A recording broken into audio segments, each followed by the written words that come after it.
Bitcoin's got the additional adoption cycle, right? What drove Bitcoin this year was retail, and they continue to buy, and they continue to buy. And now we've got an ETF on the way.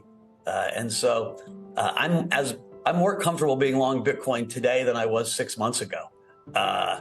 6 months ago, it was scary. Now we see the future kind of spilling out. The cat's out of the bag. Bitcoin's not going away. Like, you threw everything you could at it, and it's up 80% on the year with interest rates higher.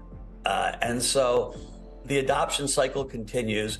Big ideas are almost impossible to kill, and this is a really big idea. Mike Novogratz, CEO of Galaxy Digital, says his bullish stance on Bitcoin has only grown in the last 6 months. In a new CNBC interview, Novogratz believes that solid retail trading so far in 2023, as well as the potential of spot Bitcoin exchange-traded funds and ETFs, make him even more confident in his optimistic outlook on the king cryptocurrency. While there is tension between Bitcoin and regulators as well as central banks, Novogratz believes that Bitcoin usage will only expand when the top-performing digital asset survives challenging scenarios like scannables and high interest rates. He also discussed Ripple's historic victory before the Securities and Exchange Commission, or SEC. He stated last week that it is a significant win for Ripple and will have a wider impact on the broader crypto community. The SEC, on the other hand, has been attempting to diminish Ripple's victory since the court ruled that institutional sales of XRP constituted securities. As a result, if the SEC decides to proceed with the litigation, they will have to dispute each token in crypto independently, as well as its use. A regulator, on the other hand, would have a massive and nearly impossible task. The current status quo, according to Novogratz, will not work for the SEC. Even if the SEC challenges the court decision, it might take years to resolve. Mike also discusses the AI bubble, claiming that it will bust in roughly 18 months, just like every other bubble.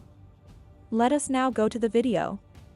Make sure you like, subscribe, and leave a comment below. The AI story is so powerful, right? Every single person who logs on to ChatGPT gets fascinated. You start playing with it. It's quick adoption. You look at the driving, 4, 5, 6 stocks that are taking this thing up. They all have an AI component to them. And it's a story that, bubbles don't really last 2 months and die, right? These are usually 12 to 18 month phenomena where people buy into a new story. And that's what's giving it juice. Listen, if you look at, 2-year rates, they're close to the high yields to sort of think, we're not really getting a lot of relief from interest rates for stocks or for Bitcoin or for any risk assets. The market does think we're gonna roll at one point. We've been wrong. The economists have been wrong on how fast it would take for the economy to slow down. I actually think when I look back, why was everyone wrong? Our entire careers, all of yours and mine, every response from governments to crises was always monetary, right? Cut interest rates, inject lots of liquidity.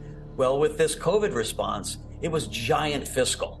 And we've never really lived through an experiment where we did UBI for the entire country, right? We've normalized 5%, budget deficits, which is a dangerous thing. But I think one of the reasons the models aren't working is we're just not used to this. And none of us have kind of lived through an experiment where you just gave away so much money. My instinct is at one point that runs out and the economy does slow. But every time you think it's slowing, you get another strong number. It wouldn't surprise me if today's claims are lower. It's a tough market to trade in that respect. And Bitcoin's got its own story. I think, listen, this normalization of 5% budget deficits, right? Trump started it, Biden's continued it, right? Governments love to spend money. In the long run, someone's got to pay for that. And that's why Bitcoin, gold, silver, I put them all in the same bucket. Silver and gold trade great. Bitcoin's got the additional adoption cycle, right? What drove Bitcoin this year was retail, and they continue to buy, and they continue to buy. And now we've got an ETF on the way. And so I'm more comfortable being long Bitcoin today than I was 6 months ago. 6 months ago, it was scary. Now we see the future kind of spilling out. Come in, the rules are clear. The rules are absolutely not clear. The judge just basically said to the SEC, you're wrong. And so, Richie Torres, the congressman from the Bronx, put a beautiful letter out to the SEC, to Gensler, saying, guys, it's time to come to the table for the White House, for the SEC, for Democrats to sit down with the Republicans and give us some damn legislation so we can get on with life. I don't think Gary inherently hates Bitcoin or hates crypto. He did see an industry rife with a lot of fraud. I do think Elizabeth Warren and the progressive side, for reasons I can't understand, have been anti-crypto. And I think any central bank governor gets nervous about something. Larry Fink went on TV and said, this is going to be the first global currency. Well, Janet Yellen thinks, and that's her job, right, to defend the dollar as a global currency. And so there is a tension. I like to think of Bitcoin as digital gold, a store of value. And that keeps the tempers or the nerves of central bankers down a little bit. When you start talking currency, they get nervous. But there's that tension there. JP Morgan Chase strategists cautioned on Monday that the stock market's broad surge would be powered by artificial intelligence. The world's largest bank has thrown cold water on the AF frenzy, which has sent stocks soaring despite not yet meaningfully hurting most business bottom lines. A group led by JP Morgan's chief market strategist, Marko Kolanovic, put out their case for a pessimistic view for equities in a note to clients, despite historically strong investor optimism. According to the bank, the rise led by the major technology companies is suggestive of an AI-driven bubble, as the enthusiasm surrounding the technology was spurred by the popularization of chatbots, which frequently fail in basic inquiries, rather than actual evidence of AI-powered earnings growth. During a conference call with UBS analysts last week, Stability AI CEO, Ahmad Mostak said of artificial intelligence, "I believe this will be the largest bubble in history."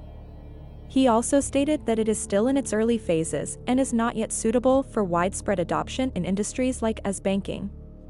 "I call it the AI bubble," he says, "and it hasn't even started yet. AI has been around for a long time, and the technology is already a standard element of web browsing, social media platforms, and home help. In addition to consumer applications, the technology is employed in medical, transportation, robotics, science, education, finance, defense, and other industries." Most experts believe that the total amount of investment required in AI will be $1 trillion because it is more important than 5G as knowledge infrastructure, and that banks such as UBS will have to adopt the technology because it is a massive market, but it is still in its early stages of development. It's not quite ready to be deployed at scale within large industries like financial services, Mostak said, but we can see the value. The stock market, according to Mostak, will punish companies who do not deploy AI effectively in their enterprises. According to Morton, there will be widespread market drops as the market reflects the lingering impact of increasing interest rates and the erosion of personal savings, as well as a highly unsettling geopolitical backdrop, elements that contributed to stocks having their worst year in more than a decade in 2022. The S&P 500 is risen about 20% this year, thanks in part to $1.9 trillion in gains between big AI players such as Nvidia, Alphabet, and Microsoft. According to Goldman Sachs analysts led by David Kostin in a Friday note, the restricted focus of the games could support a broader surge among companies that have been left out of the various explosion celebrations thus far. If the price-to-earnings multiple of the 493 S&P constituents, not named Alphabet, Apple, Amazon, Microsoft, Meta, Nvidia, or Tesla increases just from its current level of 17x to 19x, the S&P will rally to an all-time high, Goldman said. Is there truly an AI bubble? Please share your thoughts in the comments box below. Also, remember to like, subscribe, and enable notifications. Thank you for taking the time to watch.